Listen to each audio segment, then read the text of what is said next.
The message arrived just as I was stepping out of a meeting in Berlin.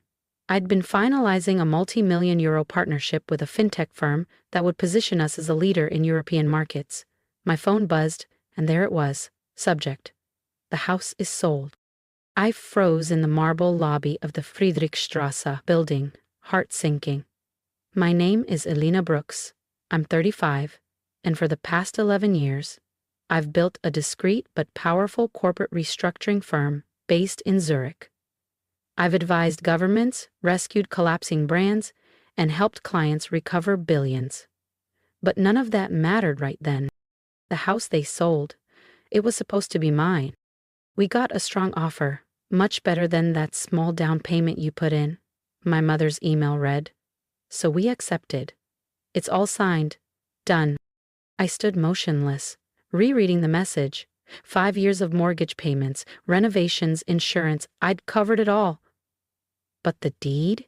My parents had insisted on keeping it in their name, just until you're more settled, sweetheart. I was across the world sealing the biggest deal of my career, and they'd sold my home behind my back. I stepped into a quiet hallway and dialed the number. It rang twice. "Oh, Elena!" My mother's voice burst out cheerfully. "Did you see our email? Isn't that great news?" "Mom," I said, struggling to keep my tone even. "That was my house."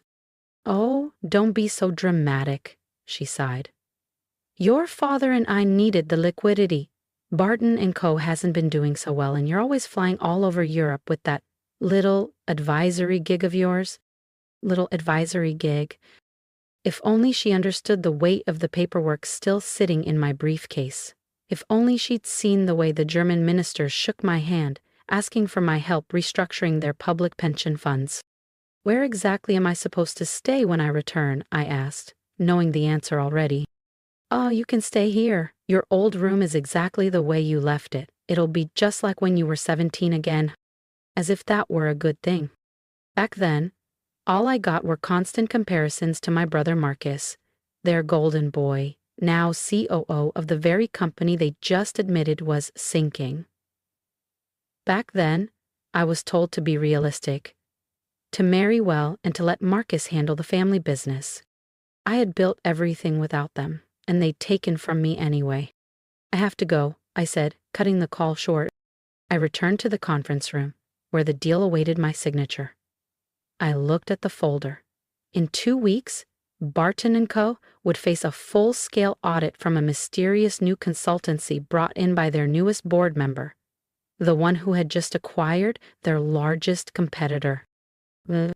My firm. They had sold my house, but soon they'd realize who they sold it to. And when they walked into their own boardroom next quarter, nervously adjusting their suits, they'd be looking across the table at their new boss. Sometimes, revenge doesn't require a raised voice or a courtroom drama. Sometimes, it's just a well-timed merger and a quiet seat at the head of the table. While my parents were busy selling my house to keep their crumbling logistics company afloat, I was in Berlin, quietly orchestrating the most ambitious corporate acquisition of my career. You see, Barton Co, the company my parents built and worshipped, wasn't just in trouble. It was in free fall. And I knew exactly why. For the past 18 months, using a network of shell corporations and carefully disguised holding firms, I had been buying up their debt, bit by bit, move by move.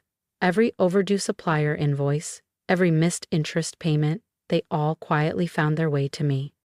They thought I ran a boutique advisory firm out of Zurich. In truth, I was Elina Brooks, CEO of Veritas Capital, one of Europe's most aggressive acquisition firms specializing in distressed asset takeovers. We didn't just rescue companies. We restructured, dismantled, and absorbed them into something better. Or something more profitable. My phone buzzed again. A text from Marcus. "Mom told you about the house? Sorry, sis, but business is business." Business is business. They'd used that phrase to justify everything. When they refused to co-sign my student loan because Marcus needed seed funding. When they liquidated my childhood savings to cover a shortfall in payroll without ever telling me. And now, they'd sold the home I'd paid for because the company came first. I replied with a simple, "Understood." then turned to Lucas Hoffman, my Berlin legal partner. Are the contracts finalized? I asked in German, a language I'd learned years ago while shadowing a turnaround in Frankfurt. Another life chapter they knew nothing about. He smiled. Everything is ready, Frau Brooks. By Friday, you'll control 78% of Barton Co.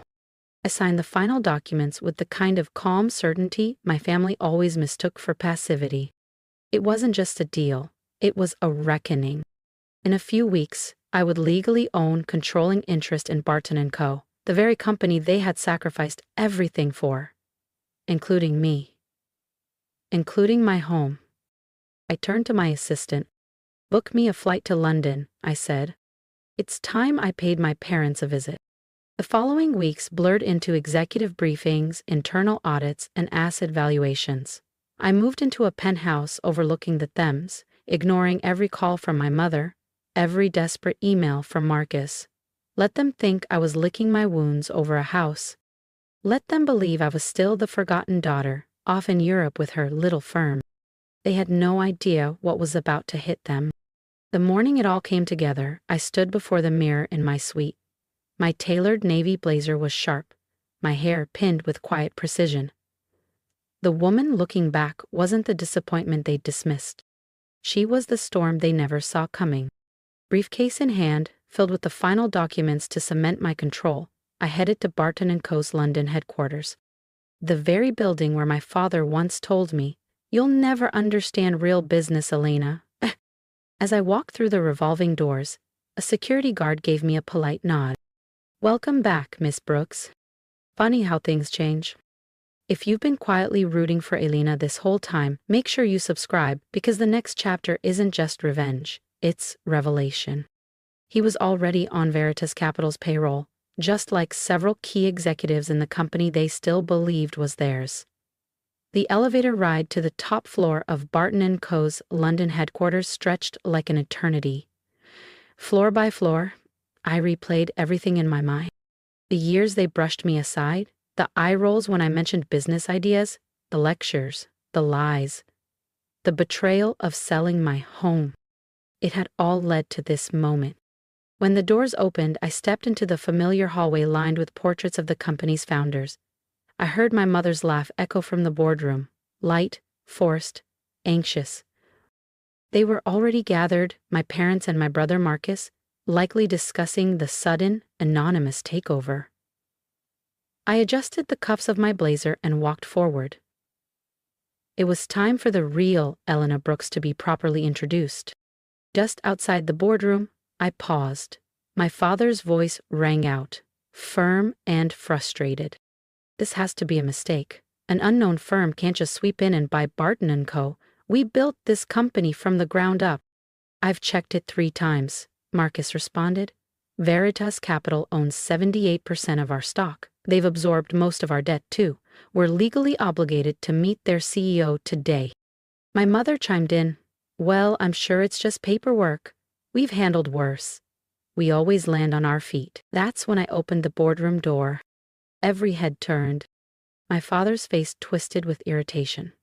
"Elina, this meeting is for board members only. Whatever tantrum you're having about the house can wait."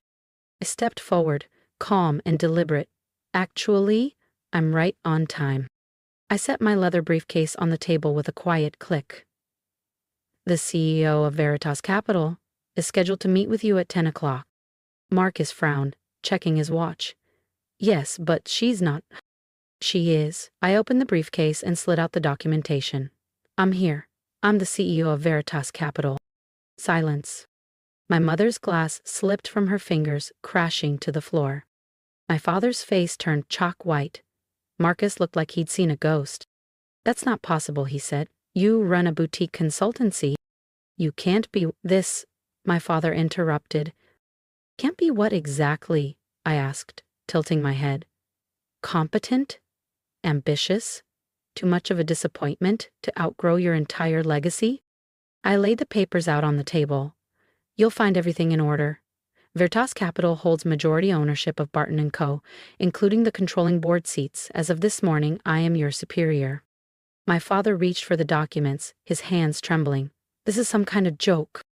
No, this is a lesson in what happens when you underestimate the wrong daughter. It has to be, I said calmly. Like the joke of selling my house without asking? Or borrowing from my education fund without a word? Or maybe the joke of calling me a failure while I was building a multinational acquisition firm under your noses.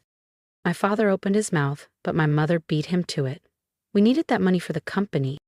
Right, I replied, my voice sharp but even. To protect your legacy? I glanced around the room, then let out a short laugh. Take a good look around, Mom. This isn't your legacy anymore, it's mine. Veritas Capital doesn't just rescue failing companies, we restructure. And Barton Co., you've been bleeding it dry for years. You can't do this, my father said, his voice cracking. We're your parents. I met his eyes. Business is business, remember? I let the phrase hang in the air. A phrase they'd used to dismiss my needs my entire life. I turned to the board, several members clearly fighting back smirks. They'd endured years under my family's arrogance and incompetence. Today, they were watching the tide turn. As of today, we're making changes, I announced. Marcus, you're being relieved of your role as COO, effective immediately. His jaw dropped. Dad, you're stepping down as CEO. And Mom, your position as head of communications is no longer required. You're firing us? Marcus sputtered. Your own family? I remembered the birthdays missed because they needed me to watch the phones, the vacations canceled when they asked for just a little help, the way they laughed at my first investment pitch like it was a school project. No, I said. I'm offering you what you gave me, a chance to earn your place. Tenouted, I opened the personnel folder. Marcus, there's an opening in accounts receivable. Entry level. My mother gasped. Dad, we need door-to-door sales reps for our new regional initiative. He looked physically ill. And Mom, the front desk could use a receptionist with a warm smile and a good memory. Her hands flew to her face as she burst into tears. Or, I continued, tucking the folder away, you can clean out your desks by 5 p.m. Your choice. You ungrateful, my father started. I held up a hand. Careful, you're speaking to your boss now. I gathered my documents and turned to leave, but before I stepped through the door, I paused. Oh, about my house? The one you sold? They looked up sharply. I bought the development company that purchased it. The deed will be back in my name by tomorrow. The looks on their faces were the kind you can't buy. Pure disbelief wrapped in poetic justice. After years of being dismissed, mocked, and written off, I had taken back everything they'd stolen, and more. I turned toward the board. Meeting resumes tomorrow at 9 a.m. sharp. Be ready with your departmental updates. Then I looked over my shoulder, directly at my family. For those of you still employed, that is, the rest of you can collect your personal belongings from security. I walked out with my head high and my power intact. No longer the invisible daughter, no longer underestimated. As I walked out, the echo of my heels against the marble floor was sharp and final. Behind me, I could still hear the unraveling. My mother's muffled sobs, my father's furious shouting, and Marcus's stunned silence. But for the first time in 35 years, their noise didn't touch me. They couldn't reach me anymore. I had built something they never imagined I could, something they never wanted me to. And now, standing at the pinnacle of my own success, I had finally shown them exactly who I was. Not the daughter they dismissed, don't fall back, but the force they never saw coming. My phone buzzed, a message from Lucas Hoffmann in Berlin. Glückwunsch, Frau Brooks. How did it go? I smiled as I stepped into the executive elevator. Better than expected. Time to rebuild Barton Co. my way. As the doors closed, I glanced once more at the company's logo etched in brass. They had chosen that name, that building, that image, over me, again and again. Now they could watch as I turned it into something far beyond anything they were capable of building.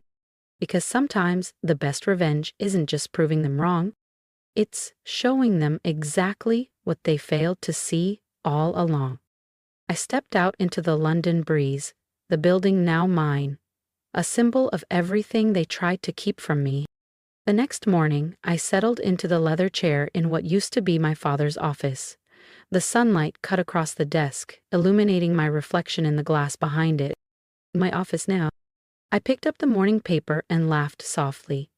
The headline read, Veritas Capital acquires Barton Co. CEO reveals identity in boardroom shakeup. Unknown CEO. If only they knew. If only they understood how long I'd been building this moment. The years of study, of silence, of careful moves. The anonymity they mocked had been my greatest weapon. To them, I'd just been the daughter with a little consultancy in Switzerland. But that's the thing about being underestimated. It gives you the perfect cover to strike when they're looking the other way. I picked up my phone and dialed. Hi, Clara. Yes, I'd like to put a property on the market. Yes, the townhouse on Runhurst Lane, the one recently sold by the Brooks family. Paused. Oh, don't worry. I own it now. Bought the holding company last week. I leaned back, the line still open. Listed at market, no family discount. Sometimes karma shows up as a scandal. Sometimes as a lawsuit. And sometimes she walks into your boardroom in heels, holding the deed to everything you once owned. If you've ever been overlooked, underestimated, or told you couldn't, you know this feeling. If you've made it to this point in my story, thank you. Truly, it means more than you know. Because this wasn't just about a company or a house. It was about reclaiming my voice, my worth, and everything they said I couldn't have. If you've ever been the one they doubted, dismissed, or called a disappointment, then maybe a part of my journey felt familiar to you. I'd love for you to leave a comment, not just for me, but for anyone else who needs to hear it. Tell me, have you ever been underestimated by your own family? Have you ever worked in silence, building something incredible while others only saw failure? I want to hear your stories. Let's remind each other that quiet strength is still strength, and that you don't have to shout to be powerful. You just have to keep going. And if my story struck a chord, hit that subscribe button. Not just because it helps me share more, but because every subscriber is one more voice saying, I believe in people like Elina. People who rise, not out of spite, but out of purpose. If there's one thing I've learned, it's this. You don't owe anyone proof of your potential. You just owe it to yourself to become everything they said you couldn't. Work hard, move smart, be patient, because the best revenge isn't revenge at all. It's becoming the version of yourself they never thought possible. And when that moment comes, walk into the room like you own it, because maybe, just maybe, you will.